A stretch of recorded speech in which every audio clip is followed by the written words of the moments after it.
La espada de Damocles. Conduce Pablo Veloso.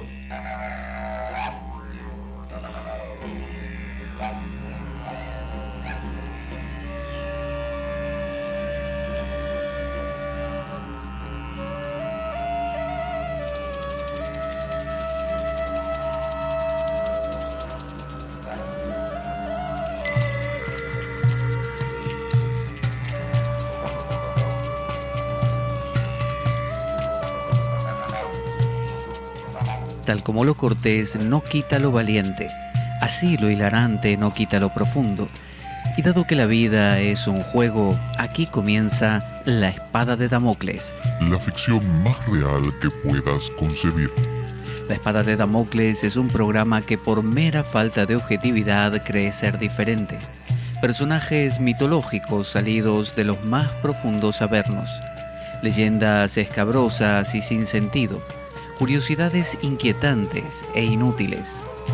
Historias antiguas malversadas por nuestra incapacidad de entendimiento. Y cuentos carentes de profundo significado. También pretenderemos sin el menor éxito entender al ser humano en toda su dimensión. En suma, si quieres desperdiciar tu vida, aquí comienza La espada de Damocles, la ficción más real que puedas concebir.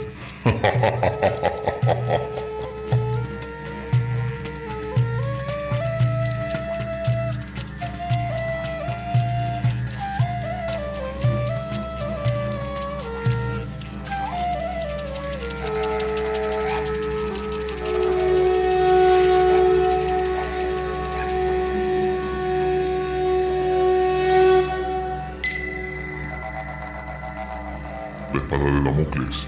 Conduce Pablo Veloso.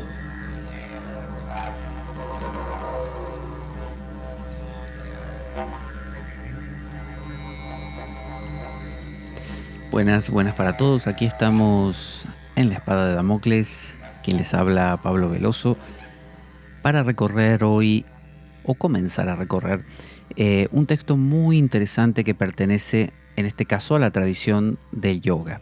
Y es nada menos que el Hatha Yoga Pradipika.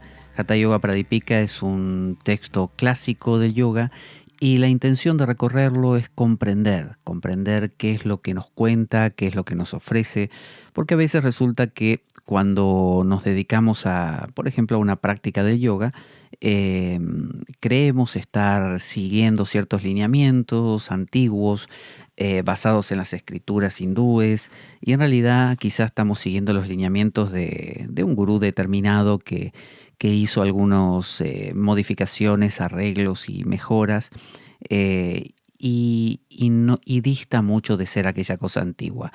Ya en algún momento hemos hablado acerca de la verdadera historia del yoga, siguiendo el libro de Mark Singleton, que habla justamente de la práctica de yoga, sobre todo la práctica postural, que es lo que conocemos aquí en Occidente, y lo digo desde mi posición de profesor de yoga, es decir, no lo estoy diciendo desde la posición de alguien que está desde fuera o no conoce.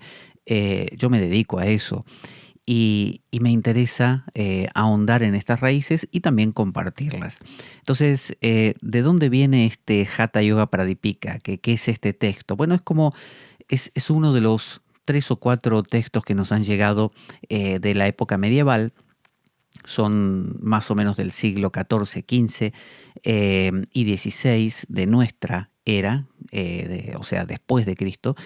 Y ahí aparecen los textos verdaderamente del Hatha Yoga. Antes no tenemos ninguna noción de todo este tema de asana y demás. Hay otras citas acerca de la palabra yoga, por ejemplo, que aparece allá por el 300 antes de Cristo, más o menos, pero se refiere a otro tipo de práctica, otro tipo de, más que de práctica, de condición, ¿no? De unión, que es lo que representa la palabra yoga, de unión con la divinidad o de acercamiento a, y esto lo encontramos, por ejemplo, en el Katha Upanishad, en el diálogo que tiene el niño Nachiketas con Yama, que es nada menos que la muerte.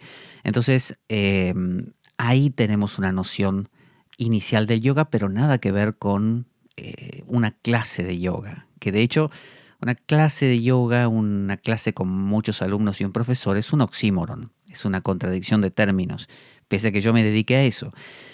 Porque la práctica de yoga, como ahora vamos a ver, es una práctica totalmente individual, introspectiva, marginal, ajena a la sociedad, así que no tiene en absoluto punto de contacto con lo que hoy en día hacemos como yoga, lo cual no desestima en absoluto nuestra práctica, sino que nos muestra que tiene un propósito, la nuestra, totalmente diferente a este antiguo con el que fue concebida. Vamos a ver alguna noción del Hatha Yoga Pradipika para que entendamos qué es. La voy a sacar simplemente de la Wikipedia. Dice el Hatha Yoga Pradipika significa la luz del Hatha Yoga. Pradipika es eso, luz. Es un manual sánscrito clásico del siglo XV sobre Hatha Yoga escrito por Swatmarama. Swatmarama es el autor, un yogi, que conecta el linaje de la enseñanza con Matsyendranath de los Natas, ¿no? La tradición de la que proviene este escrito es la tradición de los Natas. Su maestro Matsyendranath, llamado así y significa el rey de los peces. Es uno de los textos sobrevivientes más influyentes sobre Hatha Yoga. El Hatha Yoga Pradipika es también uno de los 3 textos clásicos sobre Hatha Yoga, junto con el Gheranda Samhita y el Shiva Samhita. Así que tenemos esos 3, Hatha Yoga Pradipika, Gheranda Samhita y Shiva Samhita, y por ahí también está el Goraksha Shataka. El Hatha Yoga Pradipika fue compuesto por Swatmarama en el siglo XV de nuestra era cristiana, o sea, 15 fue anteayer más o menos, como una compilación de los textos anteriores de Hatha Yoga. Anteriores no quiere decir 3000 a.C., anteriores quiere decir que andarían por ahí rodando tiempo antes. Swatmarama incorpora conceptos sánscritos más antiguos en su síntesis popular, como hizo también Patanjali con sus Yoga Sutras. En el Hatha Yoga Pradipika, Swatmarama presenta su sistema como etapa preparatoria para la purificación física que el cuerpo practica para la meditación superior o el yoga. Se basa en asanas, posturas, pranayama, técnicas de respiración, y también obviamente incluye mudra, que son combinación de una postura de yoga con una respiración determinada, una visualización, alguna retención de aire, y también hay limpiezas, los famosos shatkarmas, y en el fondo lo que se busca es la meditación. Así que vamos a adentrarnos directamente en el texto, porque a veces viene bien, como pasa con, con la filosofía de Platón, que en vez de leer tanto los comentaristas sobre Platón, leer directamente el diálogo platónico, a ver qué podemos extraer de eso. Voy a utilizar una versión que está traducida y comentada por Alicia Souto, que si no me equivoco pertenece a la tradición de Kuvalayananda o por ahí, me parece que está, sí, aquí está, Kaivalyananda. Me parece que ella estaba con esta línea, que es una línea, sí, acá en Lonavala, exactamente, aquí está, que es una línea que ha desarrollado bastante el aspecto salutífero, higiénico del yoga, ¿no? Como que las posturas curaban un montón de enfermedades. Así que aquí es un libro voluminoso porque, ya le digo, se titula Los orígenes del Hatha Yoga, es un libro grande y contiene el Hatha Yoga Pradipika, el Gheranda Samhita y el Goraksha Shataka. No está el Shiva Samhita en esta recopilación, y le digo que es voluminoso porque tiene 500, más o menos, 460 páginas. Póngale 500, un montón. Se encuadraría en los libros que son denominados de un montón de páginas. ¿Cuántas tiene? Un montón. No es libro de bolsillo, no es para llevar en el bolsillo del saco. Vamos a ir directamente al Hatha Yoga Pradipika a ver qué nos cuenta. Primera lección, ¿no? Empieza el tratado sobre asana. Está el verso sánscrito en esta traducción comentada que hace Alicia Souto. Está el verso en su idioma original, no en letras Devanagari, sino en letras latinas. luego está la traducción al castellano y luego hace ella un comentario. Nosotros nos vamos a centrar en la traducción y comentaremos a partir de ahí, como mucho leyendo algún comentario que haga ella, pero básicamente reflexionándolo nosotros mismos. También tengo un libro aquí adicional que es el Hatha Yoga Pradipika de Swami Muktibodhananda. Este lo tengo en inglés. Este sí trae los versos en Devanagari, que es esta forma de escribir con las letras hindúes, que parece como si la ropa estuviera colgada de una cuerda de colgar ropa. Esa sensación dan las letras del Devanagari. Y aquí el Swami Muktibodhananda le hace sus comentarios, que son la verdad muy buenos, muy muy oportunos. Esto es de una editorial hindú, Yoga Publication Trust, Munger, Bihar, India, ¿no? Este lo encargué y vino de la India. Así que vamos a ello. Primer verso de todos, en el primer capítulo. Dice: me inclino ante el poderoso Sri Adinath, quien enseñó el Hatha Yoga Vidya, es decir, el conocimiento del Hatha Yoga, que es un escalón para el aspirante que busca ascender al pico más alto del Raja Yoga como logro espiritual. Entonces fíjese cómo empieza. Nos está diciendo, primero es una salutación. Swadmarama, como en todos los textos hindúes, se saluda al gurú. El propio Shankara, que es el expositor del Vedanta no dualista o Advaita, él mismo hace una salutación a Govinda, a su gurú. Es decir, no es que dice yo nací acá de un, ¿cómo se dice?, de un repollo, de una col, o me trajo la cigüeña, sino que vengo de otro maestro y le presto mis respetos, le doy mi respeto.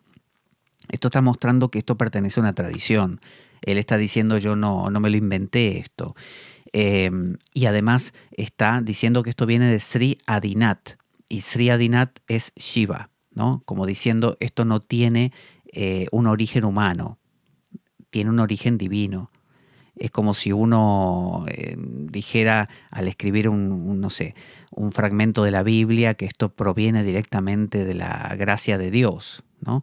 Y luego dice, sí, en tal caso, y a mí me lo enseñó tal maestro, pero habla de esa fuente original. Entonces comienza diciendo que proviene de Shiva. Recordemos que las tradiciones del yoga son bastante dependientes del Tantra, y el Tantra tiene mucho tinte shivaísta o shivaíta y también Shakta, ¿no? Es decir, tiene mucha influencia de lo femenino, Shakta, de las diosas como Kali o Durga, y también de Shiva, y menos de lo que es Vishnu, Krishna y todo eso, ¿no? Por ejemplo, los Hare Krishna serían Vaishnavas, tienen que ver con la línea de Vishnu. Bueno, eso está menos vinculado con este tipo de yoga. Esto proviene un poco más de las ideas tántricas, porque el tantra tiene mucho compromiso con lo cotidiano, tiene compromiso con lo que ocurre aquí y ahora, tiene compromiso con el cuerpo. Por lo tanto, esta idea de utilizar lo corporal como medio de alcanzar lo trascendente, bueno, es una visión muy clásica entonces del Tantra. Por eso la fuente la remite a Shiva. Quien enseñó, dice, el Hatha Yoga Vidya, ¿no? Hatha, sol, luna, tiene que ver con esos opuestos que necesitan equilibrarse, y es un escalón para el aspirante que busca ascender al pico más alto del Raja Yoga como logro espiritual. ¿Qué es el Raja Yoga? Bueno, Raja, como cuando uno dice, este es un Maharaj, ¿no? Aquí en Occidente le decimos Maharaja o Maharaja, pero en realidad es Maharaj o Maharaja. Significa el gran Maha, Raja, rey, el gran rey. Entonces, si uno quiere aspirar al Raja Yoga, al yoga importante, al yoga real, al yoga grande, bueno, dice lo que uno tiene que hacer es seguir este paso anterior, que es el Hatha Yoga. O sea, nos está diciendo, el Hatha Yoga no se practica per se. Uno no hace Hatha Yoga porque tiene ganas de hacer Hatha Yoga porque no se quiere adelgazar. No, el Hatha Yoga se practica como paso intermedio para el Raja Yoga. ¿Cuál es el Raja Yoga? El de la meditación. El Raja Yoga es el yoga que trabaja sobre la quietud de la mente, busca la trascendencia del pensamiento. Bueno, es como si dijéramos, mediante esta suerte de técnicas que incluyen el cuerpo físico, es más fácil aquietar la mente, ¿no? Es como si a alguien le dijeran, en lugar de sentarte a meditar directamente, primero, qué sé yo, repetí estos ejercicios físicos y vas a ver que te concentras mejor.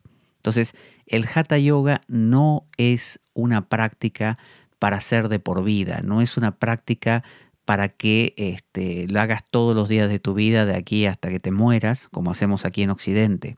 Aquí en Occidente está bien, porque lo hacemos con un fin higiénico. Nosotros lo hacemos para adelgazar, para ser más flexibles, para estar más relajados, para curar ciertas dolencias, no sé, de la espalda o de lo que fuera. Eso está muy bien, pero no es el fin del yoga, yoga.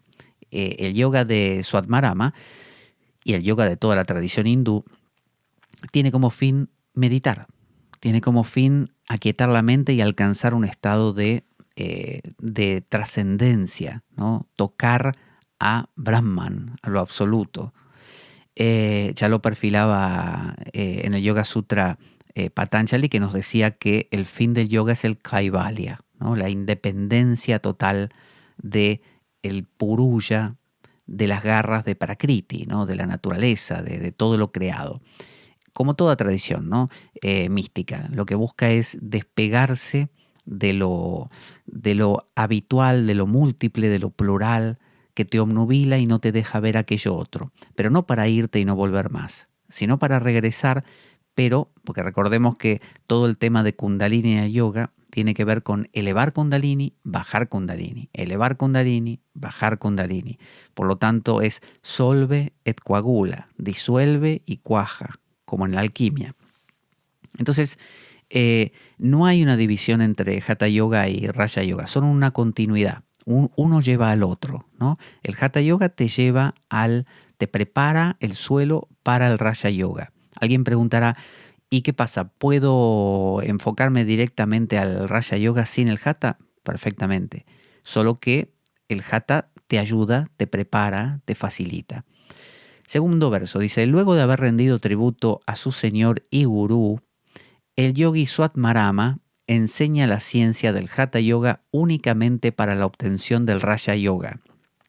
Fíjese, está hablando de él en tercera persona, está diciendo que él, una vez que rindió tributo a su señor y gurú, que es por un lado Shiva, que funciona como gran señor, como arquetipo, ¿no? Como arquetipo trascendental. Porque por un lado Shiva reviste ese aspecto de casi de Brahman, de lo absoluto, porque está como en un estado de perfecta meditación, pero por otro lado también es el ideal del yogi. El yogi mira a Shiva sentado en meditación, en el Kailash, en el monte Kailash, y siente que lo refleja, como que eso tengo que ser yo. Entonces, dice, el yogi Swatmarama enseña la ciencia del Hatha Yoga únicamente para la obtención del Raja Yoga. O sea, no para mejorar la salud, para que no te dé úlcera, para que no te duela la cabeza, no. Únicamente para el Raja Yoga. Fijémonos cómo ya de entrada va en la dirección contraria a la nuestra. Nosotros hacemos yoga para mejorar nuestra salud física y mental. Al yogi no le interesa eso, le interesa la liberación, moksha. Tercer verso dice, el compasivo Swatmarama, que es nuestro autor, presenta el Hatha Yoga Pradipika o ciencia del Hatha Yoga para quienes ignoran el Raja Yoga o están confundidos por la multiplicidad de puntos de vista. O sea, de nuevo, acá nos dice que el que ya lo tiene claro, que sabe lo que es el Raja Yoga, por ejemplo, listo, no necesita más nada, que lo haga. Pero dice, para quienes ignoran, o sea, no se enteraron que existe el Raja Yoga con sus técnicas, el Hatha Yoga es como carretear, es como un avión que lo ayudas a despegar. Una vez que despegó ya está, ya se entera él mismo de las cosas. Pero si el avión no sabe ni de qué va el tema, ni para qué está ahí, bueno, vendrá otro, como a los planeadores, vendrán otros aviones, tirarán de él lo ayudarán a elevarse y una vez que esté arriba, él mismo se dará cuenta. Entonces, el Hatha Yoga es ese empuje que le damos al planeador para que levante vuelo. Entonces, Hatha Yoga es la práctica que nos va a ayudar a los que no conocemos el Raja Yoga, nunca nos enteramos de estas profundidades, o estamos confundidos por multitud de puntos de vista, ¿no? Porque acordémonos que eso a veces marea, lo que te dice uno y lo que te dice el otro. El yogi Swadmarama dice, llegó a conocer la ciencia del Hatha Yoga gracias a Matsyendra, Goraksha y otros que la conocían. Acá habla de sus maestros físicos, digamos, ¿no? Son míticos estos personajes. Matsyendra se considera que se llama el rey de los peces, Matsyendra. Matsya significa pez. ¿Por qué? Porque, bueno, el mito dice que estaba Shiva hablando con Shakti y su esposa, estaban hablando de las verdades profundas. Cuando hablan así ellos, se llama Tantra, ¿no? Y según Shiva le enseña a Shakti o Shakti le enseña a Shiva, se llama un Agama o un Nigama, ¿no? Ese Tantra recibe el subtítulo de Agama o Nigama. Resultó que ese día había un pescadito ahí en el río y que se puso a escuchar, asomó la cabeza y se puso a escuchar. Usted dirá, ¿cómo escucha? Bueno, escuchaba y escuchó a Shiva hablando con Shakti y Shiva lo descubrió y el pescadito le pidió que le perdonara la vida, y como a Shiva le cayó bien y le gustó que estuviera tan interesado, lo convirtió en un ser humano. Entonces a partir de ahí fue Matsyendranath. Y Goraksha era otro discípulo de Matsyendra. Ambos tenían esa terminación, Nat. Nat significa Natha, señor. Eran los grandes señores, en el sentido de señorial. Eran aquellos que copian a Shiva y caminan por la tierra como grandes señores, ¿no? En el sentido de alinear la propia voluntad con la voluntad de Shiva. Entonces hay una serie de ramas dentro del shivaísmo. Están los Kampatas, están los Agoris, están los Natas propiamente, y todos ellos más o menos emulan a Shiva. Algunos fuman marihuana como Shiva, otros se untan ceniza, otros, como en este caso la línea de los Natas, que se origina en el siglo VII, fíjese, no es de 3000 a.C. tampoco, siglo VII. Ahí se inicia esta línea, pero Hatha Yoga recién, por lo menos ve la luz en el siglo, ya dijimos, XIV, por ahí, XV. Dice, llegó a conocer todo esto gracias a Matsyendra, Goraksha y otros que la conocían. Como diciendo esto de nuevo, no me lo inventé yo, esto me lo enseñaron gente que sabe. Y esto se pasa de boca en boca. Es importante la idea del gurú, aquí está diciendo eso. Luego empieza a nombrar a otros. Sri Adinath, o sea, el linaje. Adinath es Shiva. Luego le sigue Matsyendra, Savara, Ananda Bhairava, Kaurangi, Mina, Goraksha, Virupaksha, Vilesaya. Bueno, no le voy a nombrar todos. Va nombrando un montón de gurús, ¿no? Uno que aprende del otro, y muchos otros grandes siddhas, dice, se mueven en el universo rompiendo la ley de la muerte por el poder del Hatha Yoga, ¿no? Entonces, ¿qué son los siddhas? Los perfectos, ¿no? Un siddha, la idea es ser alguien que trascendió a este mundo de nacimiento y muerte, ¿no? Esa trascendencia se la refleja a veces de forma cuasi física, ¿no? Por ejemplo, así como Jesús se transfiguró en el monte Tabor, ¿no? Y aparecieron Elías y otro profeta más que ahora no me acuerdo, o caminó sobre las aguas. Es decir, esta idea de que si tenés una profundidad suficiente, rompes ciertas reglas del universo. Por eso aquí dice, y otros grandes siddhas que se mueven en el universo rompiendo la ley de la muerte por el poder del Hatha Yoga. Es muy común en los textos hindúes que te entusiasmen, que te digan, mirá, si practicás este hatha yoga podés caminar sobre el agua, resucitar muertos, curar enfermos, ¿no? Pero el tema es que te lo dicen todos los textos hindúes y son diferentes. Entonces ahí te empezás a dar cuenta que te lo dicen para incentivarte nada más, ¿no? Para que te lo pongas a practicar. Es un recurso que tienen. Verso 10. El hatha es un monasterio en el que pueden refugiarse aquellos que soportan ilimitados sufrimientos. Para quienes están comprometidos en la práctica de todo tipo de yoga, el hatha lo sostiene como la tortuga mitológica sostiene al mundo, ¿no? Todo tipo de yoga, dice. No se refiere a yoga en el sentido de yoga de Iyengar, yoga de Bikram, no. Se refiere al yoga, a los distintos tipos de yoga en el sentido de, qué sé yo, el yoga que se basa en escuchar el sonido interior, el yoga de Kundalini, el yoga del conocimiento, el yoga de la acción, como diría el Bhagavad Gita. Bueno, dice que el Hatha Yoga te puede ayudar como a darte dice, es como un monasterio, para darte un cimiento. Como es una práctica muy, muy concreta, respirar, hacer limpiezas corporales, asumir ciertas posturas físicas, es como que te baja a tierra, es como si dijéramos, podés rezar, pero también podés hacer, por ejemplo, el salat musulmán. Bueno, el salat musulmán ya involucra algo físico. Entonces te está diciendo, el hatha yoga es algo que te baja, te ancla, porque te da una práctica corporal. Entonces, si estás ahí perdido, bueno, volvé a eso y es más fácil. Cambio, si te pones a rezar, por ejemplo, de repente te podés ir, colgar, perder el punto, porque es mental. Bueno, acá es bajar al cuerpo. Dice, los yogis que desean el éxito en yoga deben mantener la ciencia del Hatha Yoga estrictamente secreta. Oculta es provechosa, revelada es inefectiva.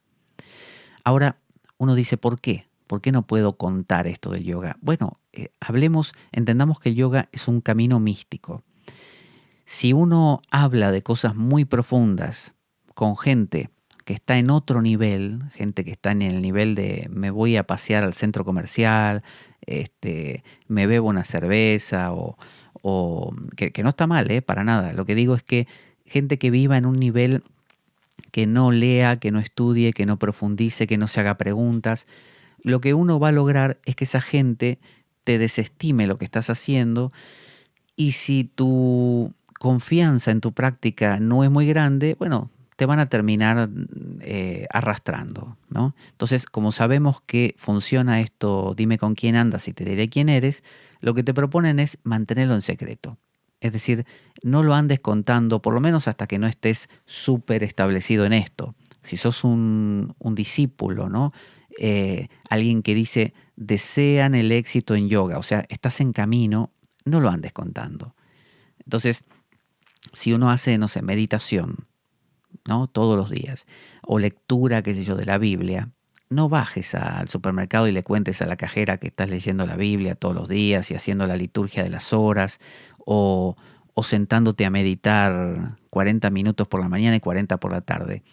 Porque si es buena persona y abierta, te va a decir que qué bien. Pero si es una persona medio distante del tema, puede que te diga cualquier cosa y esa cualquier cosa te distraiga, te perturbe, te complique. Entonces mejor no comentarlo, mantenerlo en secreto. Entonces, fijémonos, ahí tenemos el primer punto de diferencia con Occidente. El yoga no debe ser algo masivo. O sea, esto de que voy a dar una clase de yoga y de tal hora a tal hora, los martes y los jueves, como hago yo mismo, ¿no? No es este yoga, no es este yoga. Es un producto occidental, con una meta diferente. El verdadero yoga es misticismo, es San Juan de la Cruz, es Rumi, es eso, ¿no? Solo que con algunos componentes llevados a lo físico, como la respiración y los movimientos corporales y demás. Entonces, no comentarlo, mantenerlo en secreto. El yogi debería residir en un país justo. Ahora va a describir un poco las condiciones. En un país justo, donde el gobierno sea benigno, las limosnas sean fáciles de conseguir, para que esté libre de preocupaciones, debe vivir en una choza o casita en un lugar sin rocas ni fuego en 4 metros a la redonda. Y usted dirá, qué descripción más extraña, ¿no? Porque residir en un país justo, ya arrancamos mal, porque ¿dónde? País justo no hay. Donde el gobierno sea benigno, chao, los políticos ninguno son benignos, son todos, desde la época del propio Suat Maraman, no habría ninguno así. Las limosnas sean fáciles de conseguir, para que esté libre de preocupaciones. Debe vivir en una choza o casita en lugar sin rocas ni fuego en 4 metros a la redonda. Quizá podamos extrapolarlo a una cuestión interior. Entonces, vivir en un país justo significa que lleves una vida ordenada, ¿no? Donde seas correcto con la gente, un poco como los 10 mandamientos o como los yama y niyama de Patanjali, de no robar, no mentir, ¿se acuerda? No acaparar, luego estar contento, estudiar, rezar a Dios, todo lo que propone Patanjali. Cuando uno hace eso, uno vive en un país justo y el gobierno es benigno. ¿El gobierno cuál es? Bueno, tu ego que gobierna tus potencias, como dicen los antiguos. Cuando uno reside en un país justo, no quiere decir que vivas o en la Argentina, o en España, o en Alemania, o en Groenlandia. No, quiere decir que interiormente estás en un país justo, en un país benigno, donde las limosnas sean fáciles de conseguir, para que esté libre de preocupaciones. Todos sabemos que las limosnas externas, y que los yogis pedían limosna, y todo místico como San Francisco de Asís o gente así vivían de limosnas. Esas son las limosnas externas. Pero también hay limosnas internas, es decir, aquello que te da la dádiva, aquello que te da el permiso para seguir haciendo lo que estás haciendo. Entonces, uno debe tener internamente esa condición de que el permiso sea fácil. Es decir, no que interiormente haya una negación, que una parte tuya diga, pero no quiero hacer esto, no me interesa. No, que haya justamente un acompañamiento de todo tu ser a esta práctica que estamos haciendo. De manera que dé entonces un resultado fácil. Porque si uno va a empezar una práctica meditativa o a empezar a hacerse preguntas profundas, todo lo que te está proponiendo el yoga, el Hatha Yoga Pradipika, e interiormente no hay limosnas, es decir, no te ayudas a vos mismo, no te das una mano facilitándote las cosas, sino que lo que haces es poner impedimentos, como diciendo, no sé, interiormente decirte, esto me quita mi tiempo, yo quería hacer otra cosa, no estoy produciendo en el trabajo por estar acá meditando, estas preguntas me tienen preocupado, estaba mejor antes. Bueno, eso es vivir sin limosnas. Entonces, tratar de suministrarte las limosnas, suministrarte el alimento necesario, proveerte de lo que necesitas. Debe vivir en una choza o casita en un lugar sin rocas. Choza o casita. Es decir, no vivir en una mansión, no vivir en un lugar VIP, top, ¿no? Vivir en un lugar simple, está diciendo. O sea, llevar una vida simple. Vivir en una casita o en una choza. En un lugar sin rocas ni fuego, en 4 metros a la redonda. Literalmente, lo de las rocas y el fuego tiene que ver con el peligro, porque si vivís, no sé, cerca de rocas, puede haber un derrumbe. Por ejemplo, había un monasterio cartujo, creo que era en Alemania, y había unos monjes cartujos en unas ermitas que había alrededor del monasterio. Estaban haciendo como un retiro y les cayeron unas rocas de un desprendimiento de la montaña encima y se murieron, todos. Entonces, vivir en un lugar donde haya rocas está diciéndote hay peligro de desprendimientos. Y con el fuego lo mismo. Si estás cerca del fuego, el fuego puede pasar dos cosas. O bien extenderse e incendiarte tu vivienda, o puede afectarte en el sentido que te va cambiando la temperatura. Llevémoslo ahora a un plano más actual. Si yo vivo en un lugar que tiene calefacción todo el tiempo, no fortalezco mi cuerpo, no vivo realmente desarrollando lo que tengo que desarrollar. Estoy como demasiado enviciado y cuidado por un fuego que me es externo. Entonces, vivir sin rocas y fuego a la redonda significa vivir sin peligro de desprendimiento, es decir, intentar ser compacto, intentar no tener rocas sueltas en tu vida, ¿no? Intentar que no se te desprenda nada en cualquier momento y te aplaste, sino ser justamente algo bien compacto, algo donde todo vaya en la misma dirección, que estés centrado en lo que estás haciendo, que no tengas desprendimientos. Y por otro lado, no tener fuego tampoco en 4 metros a la redonda. El fuego son los estímulos, el fuego es el calor. Uno dice, bueno, estoy lleno de pasión, soy un fuego, ¿no? El fuego del amor, el fuego de la pasión, el fuego de la sexualidad, el fuego del placer.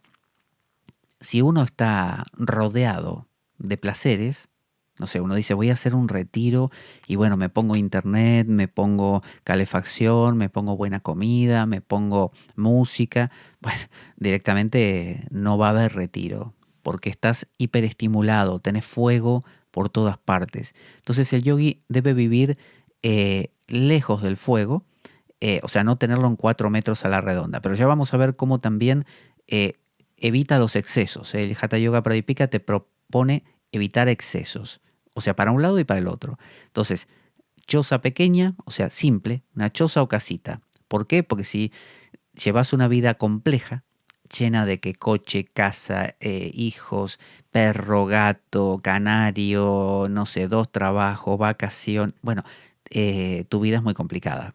No se va a centrar tu mente. Tenés que vivir en una choza o casita, algo pequeño, algo simple. Y sin posibilidad entonces de desprendimiento, sin rocas que se te desprendan. Y además con un nivel de estímulo mínimo, o sea, el fuego lejos, o sea, no hiperestimulado. Sigue, dice, la vivienda deberá tener una pequeña entrada, sin otras entradas, pozos o agujeros. ¿Por qué dice esto? Literalmente es para que, o sea, de manera concreta sería para que no se te metan, o sea, si tenés una sola puerta y la cerraste, no se te van a meter por las ventanas bichos o animales. Esto es lo mismo. Una persona de una sola entrada es una persona sin dobleces. O sea, es una persona sencilla. ¿Viste? Vio cuando uno dice, le entré a esta persona, es decir, me le acerqué, la influencié o no sé, la convencí porque tiene muchas puertas y ventanas, o sea, le pude entrar por su punto flojo, que es que tiene debilidad por, qué sé yo, por la familia, entonces le toqué esa fibra. Es una persona que tiene muchas puertas y ventanas. Pero cuando tenemos una persona que tiene una sola puerta, una pequeña entrada, siempre tenés que entrar por la misma para acercarte a esa persona y la persona te va a ver. Entonces te está diciendo, sé simple, no tengas 8000 ventanas, pozos y agujeros, porque te puede aparecer cualquier clase de bicho o problema. Una persona, por ejemplo, que se llena de deudas, una persona que pide 8000 favores, es una persona que tiene muchas puertas y ventanas. La idea es tener una sola, por donde te entra la vida, una, ¿no? Y entonces todo se vuelve simple. Fíjese cómo propone que el yogi sea una persona sencilla. Está perfilando la figura del monje, del monajos, ¿no? O mónacos, de los griegos, la idea de la simplicidad. Porque todo lo que es complejo te trae problemas. Todo lo que se simplifica te facilita la vida. Dice, no debería ser muy alta ni muy baja la vivienda. Lo mismo, si uno vive en una vivienda muy alta, luego tendrá el problema de tener que estar bajando el riesgo de subir alimentos hasta ahí. Es decir, se vuelve complicado. Y demasiado baja, obviamente donde hay una inundación, la primera que se te inunda es tu casa, porque está en una depresión, está muy baja. Entonces lo que te está diciendo aquí es ni muy alto ni muy bajo, tiene que ser tu vivienda. O sea, tu vida no tiene que ser ni inaccesible, que después si necesitas el favor de alguien, la contención del otro, el consejo de un tercero, no los tengas. O sea, hay gente que vive inaccesible. Y luego, claro, le falta todo. porque cuando necesita algo no tiene nadie que lo ayude, ¿no? Pero por otro lado, dice cuidado de no vivir demasiado abajo. O sea, si vivís en el medio del valle con toda la gente y después no te quejes de que no te dejan en paz. Entonces, se trata de buscar un punto medio. Luego dice, con el piso, con el suelo, cubierto por una fina capa de estiércol de vaca. Usted dirá, qué asquerosidad. Bueno, los hindúes en realidad limpian con estiércol de vaca, limpian el suelo. Yo he visto en la India cómo lavan el suelo con agua y estiércol de vaca, porque parece que tiene algunos componentes que acaban eliminando ciertas sustancias, o sea que tiene una función desinfectante. Aquí lo pone Alicia Souto, pone el estiércol de vaca evita los insectos y es desinfectante. Mire usted, en lugar de usar lavandina o lejía, como dicen aquí en España, usted agarra bosta de vaca y estiércol de vaca y limpia todo. Entonces, cubierto por una fina capa de estiércol de vaca, limpia y libre de insectos, ¿no? Los insectos son elementos pequeñitos que nos molestan. Es un mosquito que nos pica, una cucaracha que corrompe la comida, no sé, una araña que te puede picar también, una mosca que te distrae. A veces uno en la vida tiene miles de mosquitas y bichitos, ¿no? Cositas pequeñas. Ahora está hablando de no grandes cosas, ¿no? No te viene un tigre que te quiera atacar. Te vienen insectos. Hay veces que uno tiene la vida llena de insectos, que son cabos sueltos, pequeñas cositas que en sí no suman mucho, que uno dice, bueno, no pasa nada, es un detalle, no sé. No ordené, no sé, en mi casa las cosas, no sé, el armario y tardo mucho en encontrar una ropa. No pasa nada. Sí, no pasa nada, pero si uno suma eso a que, qué sé yo, no lavó los trastos después de haber hecho la comida y los dejó acumular y no sacó la basura y no sé qué, después esa supuesta comodidad de no hacer todo eso se te convierte en un problema porque las pequeñas cositas se sumaron y ahora te tenés que ocupar de todo a la vez y no te queda vida. Y uno dice, me tiré todo el día para intentar solucionar cositas pequeñas. Entonces, esos son los insectos. Te dice, pone una capa de estiércol de vaca y lo solucionás. Es decir, trata de prevenir los pequeños desgastes. Por ejemplo, en el oráculo Lenormand hay una carta que es la carta de los ratones, que significa justamente eso, pequeñas cositas. Porque uno dice, bueno, ¿qué problema hay? Un ratoncito me llevó un trocito de pan. Sí, pero mañana son 500 ratoncitos y cada uno llevándote cosas y trayéndote enfermedades y cuando querés acordar te complicaron la vida. Entonces te está diciendo, ¿querés realmente hacer una práctica mística, interior, profunda? Bueno, tenés que eliminar inclusive los insectos. O sea, vio esa gente que es como mosquitas, que de repente un amigo que te llama por teléfono, el otro que te manda un mensaje, el otro que por WhatsApp te pidió tal cosa. Son miles de cositas pequeñas que si uno vive en eso, es como ese de los insectos, ¿no? Una especie de zumbido continuo que son redes sociales, son el vecino que te vino a decir tal cosa, el cartero que viene, son insectos. Entonces, intentar reducir eso, poner una capa de estiércol. Debería haber una plataforma en ella, en esta choza, y un pozo en los alrededores, y debería estar rodeada por una pared. O sea, una plataforma en ella, es decir, subida a una plataforma, la choza un poquito más alta, debería haber un pozo en los alrededores, como los fosos ¿cómo es? De los castillos, y debería estar rodeada por una pared. Esto es para protegerla. Literalmente para protegerla de los animales, ¿no? Si uno pone ese foso entre medio, una pared, eleva un poquito la choza, con todo eso se previene de animales que puedan entrar. Bueno, eleva un poquito tu vida, elevala, alejala un poco, ya dijimos que no mucho porque muchos son problemas, poner una pared, tiene que estar rodeada por una pared. O sea, si uno quiere llevar una vida monacal y no tiene pared, y te viene la familia, los compromisos, miles de cosas, porque no tenés pared, o sea, no sabes decir no. Bueno, te comen y tu práctica desaparece. Entonces fíjese cómo son todas pequeñas cositas que te va tirando Swadharma, que te dice primero no contarlo, ¿no? Mantenerlo en secreto, mantenerlo interior, que sea una práctica interior. Luego ir reduciendo todas estas cosas, que evitar desmoronamientos, que evitar el fuego, que evitar los animales a través de no tener muchas ventanas, que la gente no te pueda entrar por todos lados, ser inaccesible, como decía don Juan de Castaneda, tener tu casa, tu choza libre de insectos, tener una plataforma, estar elevado, pero no ensoberbecerte, no sentirte importante, sino alejarte un poquito, elevarte, no estar ahí a la vera del camino, no estar accesible, que no puedan acceder cualquiera, que no te puedan llamar por teléfono así como así, o contactarte, o venir a tocarte la puerta de tu casa interior, me refiero. Residiendo en este tipo de vivienda, continúa Swadharma, libre de todas las preocupaciones, se debe estar ocupado solo en el yoga, siempre de la manera aconsejada por el gurú.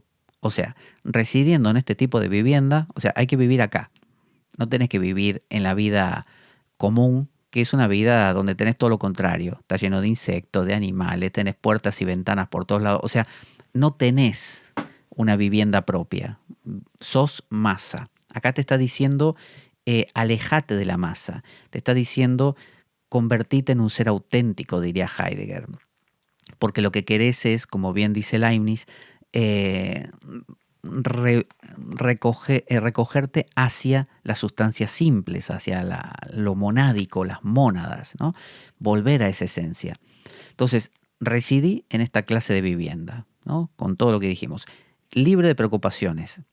Si estás preocupado, pensando, porque claro, te generaste toda clase de compromiso, tenés insectos, ahí hay preocupaciones.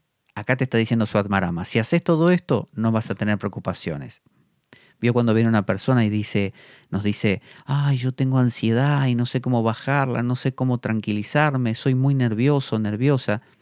Pero uno ve que tiene una vida donde está accesible a todo el mundo, tiene 8000 ventanas, tiene insectos, tiene fuentes de calor que le están ahí estimulando todo el tiempo a compre esto, compre lo otro, haga esto, haga lo otro. Un bombardeo de publicidades, vive con la televisión encendida. Y bueno, no, ¿cuál es la sorpresa? O sea, el milagro sería que hicieras todo eso y no tuvieras ansiedad, ¿no? La neurosis y la ansiedad es hija de todo ese hiperestímulo. Se debe estar solo ocupado en el yoga. Uno dice, bueno, ¿y qué hago con las demás cosas que me gusta hacer? A mí me gusta ir al cine, me gusta pasear, son precios que uno elige pagar. Si te gusta ir al cine, ir al centro comercial, ir a, no sé, tener 8500 amigos, estar en 40 grupos de WhatsApp y qué sé yo, y Facebook, y lo otro, y el Twitter, no sé cuánto, y la televisión, y bueno, olvídate, no se puede, forget it. Entonces, siempre de la manera aconsejada por el gurú.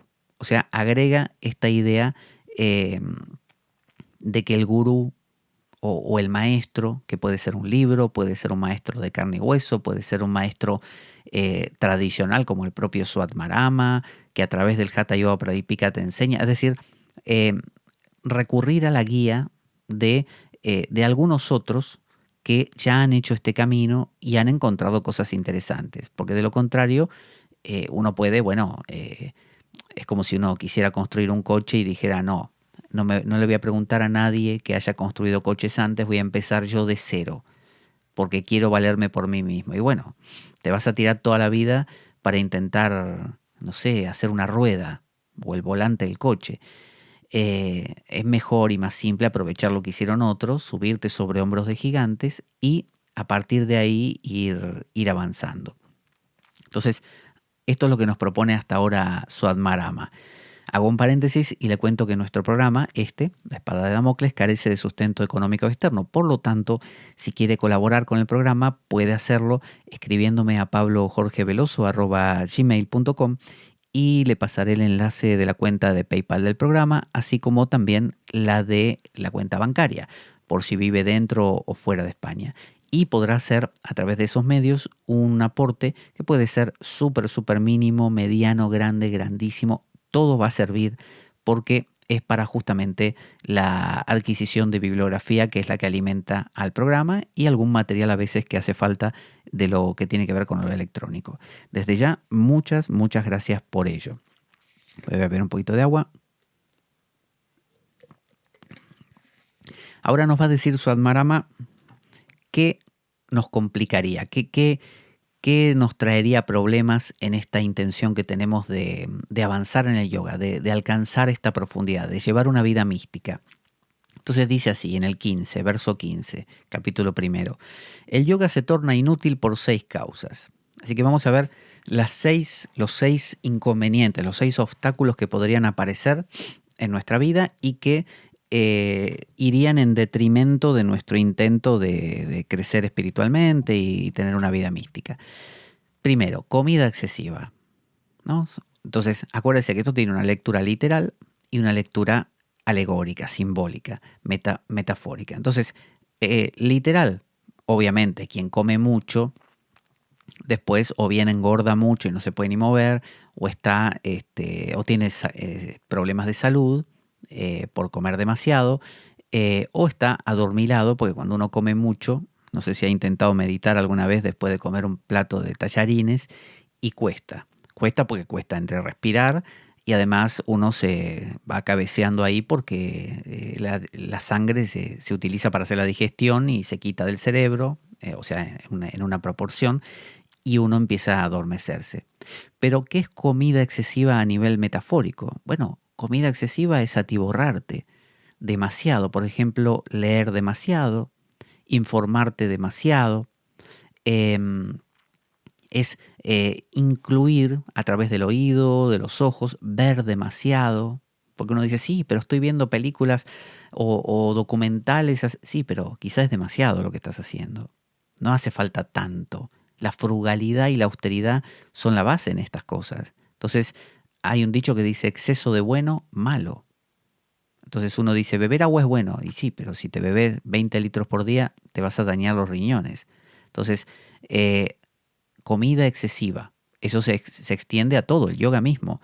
Ah, sí, pero yo estoy meditando. Sí, pero ¿cuánto? Y, no sé, 9 horas por día. No, es una comida excesiva, te va a hacer daño. Va a llegar a un punto que vas a vomitarlo todo junto. Entonces, como le pasa a la gente que tiene bulimia y luego anorexia también, o sea, esto de comer y después darse un atracón y después vomitarlo todo junto. Segundo elemento, esfuerzos excesivos, ¿no? Que está relacionado con el anterior. La comida excesiva es absorber mucha información, más de la que conviene, ¿no? Veo documentales de yoga, veo de meditación, escucho charlas de maestros que hablan de la meditación y de lo místico y demasiado. Reducir. Luego, esfuerzos excesivos, que sería ahora de nosotros hacia afuera. Meditar mucho, no sé, ayunar mucho, intentar, no sé, hacer todo en un solo día, ¿no? Todo esto que estamos hablando de un solo día, de un día para el otro, o en el curso de un par de meses, intentar revolucionar mi existencia, son esfuerzos excesivos. Es demasiado. Está probado que el exceso de esfuerzo te complica la vida, ¿no? Si una persona quiere flotar en el agua, más intenta nadar, más se hunde. Una persona quiere amar, más se esfuerza por amar, menos natural es el amor, y así. Más te querés dormir, menos te dormís, porque hay cosas que no tienen que ver con el esfuerzo excesivo. Entonces, sobre todo estas cosas que tienen que ver con trascender el pensamiento. Entonces, cualquier esfuerzo excesivo te mantiene pensando, porque uno hace un esfuerzo y enseguida tantea a ver qué tal, a ver si está dando resultado. Y viene la frustración, porque claro, uno hizo excesivo esfuerzo, o sea, algo que debía desarrollarse, no sé, en el curso de 6 meses, uno quiso que funcionara en 2 semanas, y después viene la frustración y esto genera un ciclo que uno dice, no, pero es que me faltó voluntad, ahora sí lo voy a hacer. No, date tiempo, Date tiempo. Eh, Hablar demasiado, ese es otro. Hablar demasiado no solo tiene que ver con esto de no contar el secreto de lo que estamos haciendo, sino hablar en general demasiado. Hay gente que es relatora, yo le llamo así, que es el 99% de la población mundial, relatora. Gente que se encuentra con otra gente y simplemente le cuenta todo lo que hizo en el día o en los días anteriores, o lo que va a hacer en el futuro. Y el otro lo escucha esperando poder meter el bocadillo y hacer exactamente lo mismo. Entonces, en ningún momento tienen un intercambio verdadero, no hay diálogo, hay simplemente un entremezclado de relatos, ¿no? O una alternancia de relatos. Ese hablar demasiado trae problemas porque permite que el otro te rotule. Cuando uno cuenta lo que hizo y lo que va a hacer y lo que sintió cuando hizo lo que hizo y lo que el otro le dijo y que por eso entonces el que te está escuchando se forja una idea, pero no es una idea de lo que uno verdaderamente es, sino una idea de lo que uno es basado en lo que está escuchando. Y puede ser que nosotros ese día hubiéramos estado nos enfadados y se lo contamos al amigo y el amigo ya piensa que nosotros nos enfadamos fácil simplemente porque ese día le contamos eso. Entonces, a partir de ahí, nos tratará como el irritable. Y después, quizá en el grupo de amigos, todos ya nos conozcan como el irritable y después nos hagan bromas y esperen que nos irritemos ante la primera y después nos hagan cosas hasta que nos irritemos porque quieren divertirse y con eso justifican y corroboran que realmente nos irritamos, con lo cual finalmente nos lo acabamos creyendo nosotros. Y decimos, sí, la verdad que debo ser irritable, porque me irrito a cada rato. Y todo comenzó con nosotros contando que nos irritamos un día. Entonces, el yogi no habla, el yogi no cuenta sus cosas. Esto ya lo decía don Juan de Castaneda. El guerrero borra su historia personal. No le andás contando al otro nada. Una cosa es si estamos hablando de una sesión con un terapeuta, por ejemplo, que sí, ahí sí hay que contar. O, por ejemplo, si estás en una conversación con un amigo o con un familiar y le tenés que decir algo muy profundo, que es importante para vos, entonces en ese caso sí. Pero me refiero al hablar de salir a la calle, ay, ¿qué tal, fulano? Sí, ¿cómo vas? Bien, ayer tuve ese tipo de cosas. Es lo que te hace que te rotulen y finalmente te creas el rótulo, con lo cual quedas encarcelado. Entonces, hablar demasiado es un problema. Corto. ¿Qué tal? Bien. ¿Y qué estás haciendo? Nada, lo de siempre, lo de siempre. Cosas así, generales, ambiguas. Y luego derivar a qué calor que hace, ¿no? O irá a llover, cosas intrascendentes. De manera que no genere un continuo volcado de lo que uno está viviendo, pero no porque uno no quiera revelar el secreto de lo que le pasa, es porque lo que te pasa no es lo que te pasa, es lo que te está pasando ahora, pero puede que mañana no. Y si tu amigo, como te digo, escuchó justo el día en que estabas deprimido, ya está, ahora sos el depresivo. Y no sos el depresivo, tuviste depresión esa semana, por ejemplo. Entonces, así suele pasar. Luego, exagerada austeridad, como le pasaba a los antiguos padres de la iglesia, que de repente que se iban al desierto y ayunaban demasiado, se exponían a torturas. Los hindúes hacen esto de quedarse de pie toda la vida, por ejemplo, y dormir de pie, enganchados en una especie de palanquín. Otro que levanta el brazo para toda la vida y se le seca y ya no lo pueden bajar nunca más. Eh, Austeridades tontas, como hizo el Buda también, que se rodeaba de gente que uno se había pinchado los ojos para no ver lo que no correspondía, otro se había arruinado la lengua con una piedrita que la tiraba para afuera para no hablar, y el otro que se había arruinado los oídos para no escuchar tontería. Es decir, eso es una austeridad exagerada. Internamente es llevar una práctica interior, me refiero ahora, tan austera, o sea, tan esforzada, que realmente es fea. Es fea. Veo que hay gente que es la ultra meditativa, monje, yogi, no sé qué, y es fea esa persona, pierde la belleza, pero no la belleza corporal, la belleza interior. Es como un tocón de madera, es un árbol seco, es algo feo, no tiene vida. Entonces, eso hay que evitarlo, porque el yogi tiene que ser un ser vivo, justamente, no un cadáver ambulante. Luego, la compañía inadecuada o exceso de contacto público, dice, ¿no? La compañía inadecuada, dime con quién andas y te diré quién eres. Don Juan de Castaneda decía que el brujo, el guerrero, aprende la lección con el tiempo de que solo tiene que unirse o reunirse con guerreros. Si se reúne con gente que no es guerrero, lo más probable es que sufra, porque el otro no lo va a entender nunca, lo va a arrastrar por contagio, digamos, hacia otras costumbres que no son las que él quiere, se le va a generar una neurosis de que esto es lo que ahora me están generando y esto es lo que yo quiero, pero en realidad también me gusta lo que ellos me propusieron y ¿qué hago? ¿Con qué me quedo? Eso se facilita reuniéndote con gente que tenga la misma inclinación que vos. Y uno dice, bueno, eso es secta. Sí, y que todo es secta en la vida. O sea, el que le gusta el fútbol se va a reunir con los que le gustan el fútbol. Y dentro de los que le gustan el fútbol se va a reunir con los de su equipo.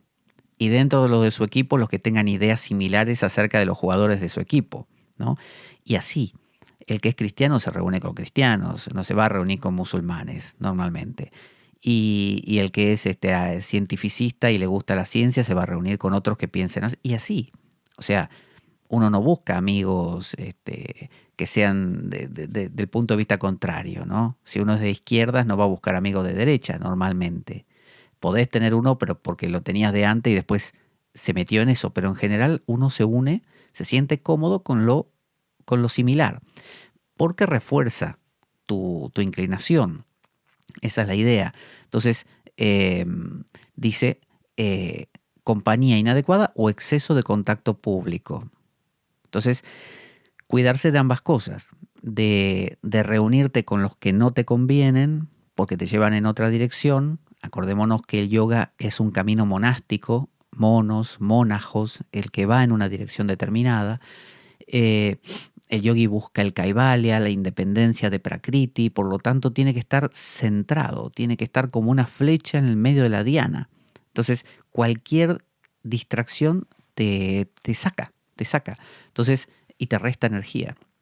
Entonces, la idea es evitar la compañía inadecuada y el exceso de contacto público. O sea, disminuir. No salir a todas las reuniones, no ir a todos los cumpleaños, no ir a todas las despedidas, porque la gente que vive así es una multiplicidad continua, una catarata de compromisos, porque primero se casa después es que el otro se va de viaje, hay que despedirlo, después que es el cumpleaños, después el otro que es el Día del Padre, le vamos a hacerla. Y cuando querés acordar, no tenés vida, o sea, te la pasás todas las semanas, 3-4 veces por semana tenés una reunión, una festividad, una cena, un almuerzo, algo. Encima sumémosle la empresa o lo que fuera, los compañeros de trabajo. Llega un punto que no tenés vida. O sea, no sos.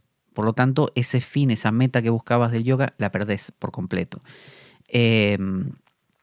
Y entonces es disminuir el contacto público y elegir al tener ese contacto público qué compañía, no cualquiera, qué compañía vas a tener.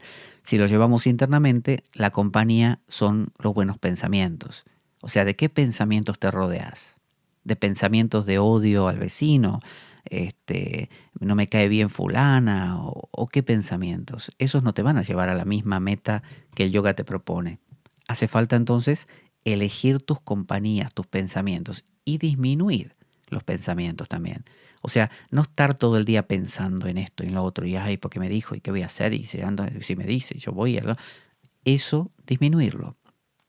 Y el sexto punto, y ya terminamos por hoy, es inconstancia por debilidad de la mente, ¿no? La inconstancia, hago esto un rato y no, ya no, me cansé, ahora no voy a meditar más, ahora voy a hacer otra cosa, me dedico a hacer, no sé, voy a empezar Kung Fu. Y después no, ahora voy a hacer Tai Chi. No, ahora voy a hacer un taller de Ikebana, y después voy a hacer uno de la ley del secreto y otro, y así. Quien hace eso, obviamente no llega a ninguna parte. Y aquí dice que la causa es la debilidad de la mente. ¿Cómo se fortalece una mente? Con todo lo anterior. O sea, si llevas una mente reducida, una mente concentrada, una mente rodeada de esa pared que la protege, bueno, ahí sí, como que tenés potencia. Pero si esa potencia tiene 1000 agujeros, como un barco que tiene agujeros, te entra agua por todos lados, y bueno, no vas a llegar a puerto, no llegas a ninguna parte. Se vuelve inconstante y volátil, porque todo te arrastra. Y todo te llama la atención, esto me gusta y aquello también, y esto parece prometerte, es ese fuego que decíamos que estaba demasiado cerca de la choza, prometerte, es la felicidad, y si voy al taller me activan los chakras y me tocarán no sé qué el entrecejo y bueno. Entonces, 6 obstáculos que podemos encontrar.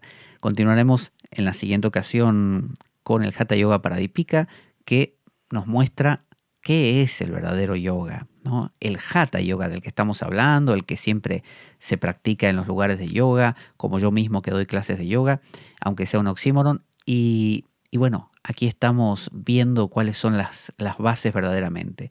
Porque resulta que quizá hay muchos profesores de yoga que no han leído nunca este texto, el Hatha Yoga Pradipika, y es la base, es la base. No hay otra. Antes de esto ya lo hablaremos en profundidad, pero antes de estos textos, Hatha Yoga Pradipika, Gheranda Samhita, Shiva Samhita, Goraksha Shataka, del siglo XV, no hay nada. No hay nada. O sea, de esto así, Hatha, con posturas y con... No hay nada. O sea que está acá. Lo que estamos haciendo hoy en día proviene de esto, sumado con una mezcla con la gimnasia occidental. Pero si queremos ir a las fuentes, es esto. Es un camino místico. Le recuerdo que está mi libro Sadhana al Camino Interior en Amazon, formato papel, digital, lo tiene ahí disponible. Puede también contactarme para tomar algún curso conmigo. Esto lo hacemos a través de Skype de forma individual, personal. Puede escribirme al mismo correo para informarse, pablojorgeveloso@gmail.com. Los cursos pueden ser de tarot, de astrología, de oráculo de Lenormand, del Hatha Yoga Pradipika, del Yoga Sutra, de lo que usted quiera. Usted me propone un tema y lo trabajamos. Así sean preguntas y respuestas, simplemente.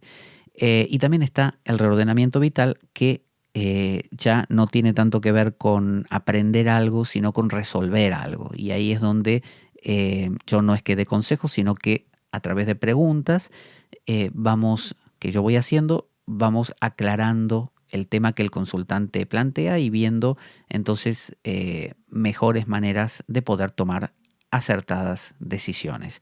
Vamos a nuestra cortina de despedida, ahora sí. Ahí va. Yo soy Pablo Veloso, esto es La Espada de Damocles. Buena vida para todos, buena semana y... Avanti Damocleanos.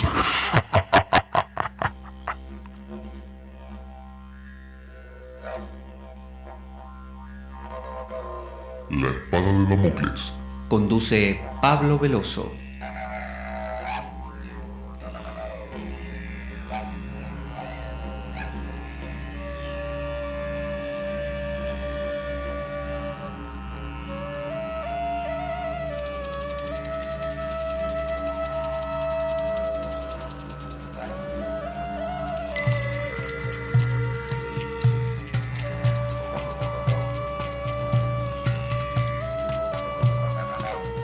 Y dado que la vida es un macabro juego, concebido por una mente perversa, únete a nosotros en nuestro próximo programa, cuando escuches las siguientes palabras.